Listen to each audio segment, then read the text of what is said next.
So in this video, we are introducing very important type of function, the exponential function. An exponential function has form of f of x equals b to the power x. Here, b is a positive real number and b cannot be equals to 1. And also b is called the base and the variable x is called the exponent. So why is this function so special? So in most function you have seen functions like x squared, x to the power 3 likewise, where the variable is sitting on the base. But in exponential function, the variable is sitting in the exponent, which leads to very rapid growth or decay depending on the base. So something really important to note, in exponential function, in the exponent, you will see the variable, but in normal situation, the variable will be sitting on the base. Okay, so let's see some examples. So let's say if my base is greater than 1, then we have some examples for growth.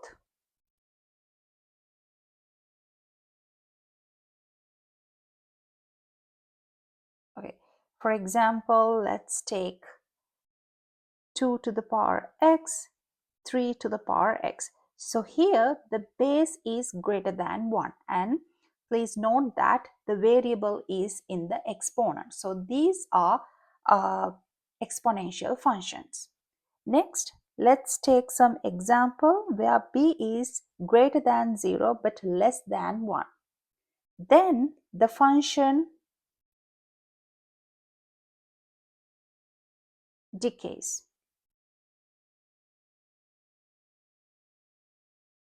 Some examples are like 1 over 2 to the power x or 1 over 3 to the power x.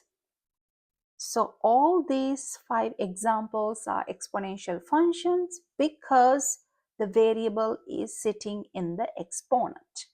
So exponential functions are used to model population growth, radioactive decay, interests, and more.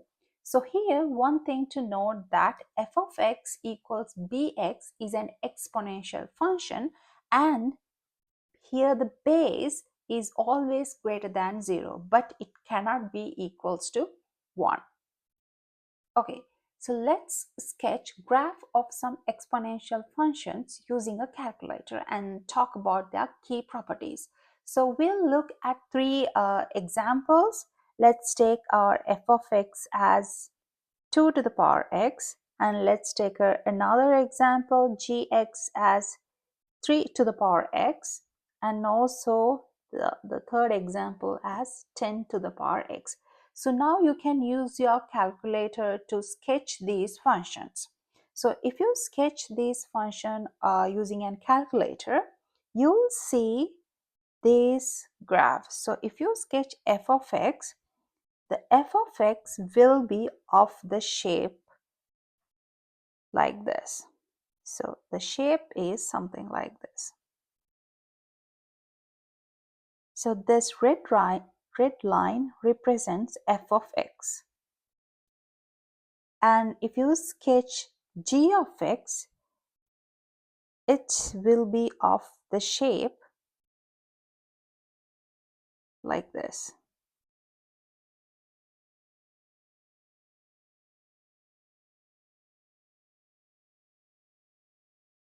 Okay, this is not good. Let me try that again.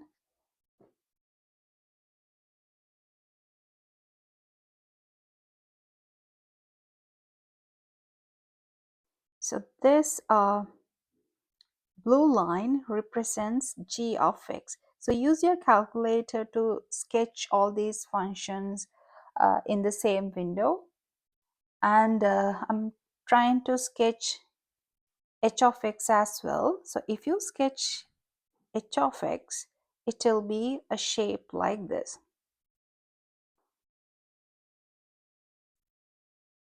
So if you observe the graph of all these functions, you can see all these three functions are like increasing functions. It increases over time. And also all these functions go through this point, which is 0, comma 1. That is the y-intercept. So all graphs pass through this point, and also they increase rapidly for positive x values. And also note that they get closer to x-axis, but they never touch the x-axis. So let me write some properties over here. So if you consider exponentials functions of this format, and here remember the base we have taken as greater than 1. So here in all these three examples, base is greater than 1. So in that case, your domain, the possible x values are all real numbers. So the domain is all real numbers,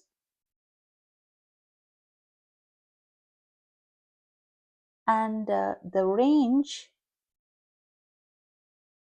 the functions lies for all positive y values.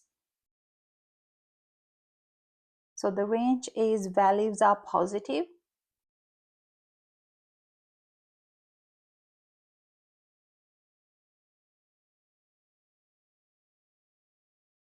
Next, we have y-intercept. The y-intercept is 1. So for all exponential functions, you will have a 1 y-intercept that's going to be 0, comma 1. And also note that these lines will never pass through the x-axis, which means you cannot find any x-intercept. So you will have no x-intercept. And also you will have a horizontal asymptote, which is the x-axis.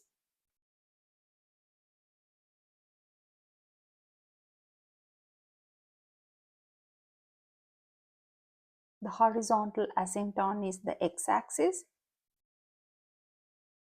And these exponential functions increase with x values. So remember, here we have taken the functions with base greater than 1.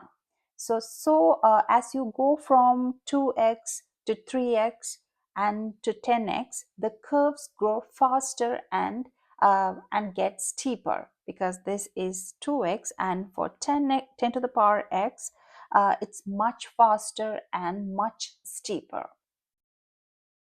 So now you can clearly see how exponential growth work and how the bases affect the shape of the graph. So now let's move into the next, exponential decay. So for exponential growth, the base should be greater than 1. For exponential decay, the base should be in between 0 and 1. So this is exponential growth. Let me write that also here. So exponential growth can be expected if your base is greater than 1. Okay, so now let's take some example for exponential decay. So to explore exponential decay, let's use these functions. Let's take f of x as half to the power x, and let's take g of x as 1/3 to the power x. So in these examples, the base is in between 0 and 1. Okay, so now use your calculator to sketch these functions. So if you use your calculator to sketch these functions, you will see an shape like this. So let's say this is my f of x. So let's say this is my f of x equals 1 to the power x. And then your g of x will be of shape something like this. So this is your g of x. Here also you will have the same y-intercept, which is 1.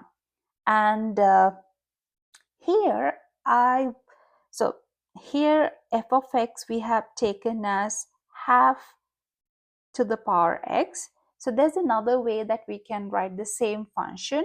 So here we can distribute this exponent to both top and bottom separately. If you introduce your exponent separately, you will get 1 to the power x and 2 to the power x. So 1 to the power x is always 1, and the bottom is going to be 2 to the power x. And let's say I want to move this to the top. So if you want to move an exponent term to the numerator, you have to make your exponent negative. So this is equals to 2 to the power x. So another way that we can write our f of x is 2 to the power negative x. So if you use your calculator to sketch 2 to the power negative x, also you will get a function like this. Similarly, you can write g of x as 3 to the power negative x. So here you can see that you can observe exponential decay. So with x value, the function value decreases. But here also you can see that they all go through the same y-intercepts. So both graphs decreases as x increases, and they get closer and closer to 0, but they never touch the x-axis. Okay, so now exponential functions of this format, where the base is in between 0 and 1, you will observe an exponential decay, which means the function will drop for every x value. And also, the smaller the base, the faster it decays. So 1/3 to the power x drops off even more sharply than half to the power x. And here the domain is all real numbers. The range is all the values of positive values. Y-intercept is 1 with no x-intercept. The horizontal asymptote is the x-axis. So the functions, the exponential functions with base greater than 1, you will observe exponential growth. But for exponential functions with base 0 and 1, you will observe exponential decay. And also this happens if your base is in between 0 and 1.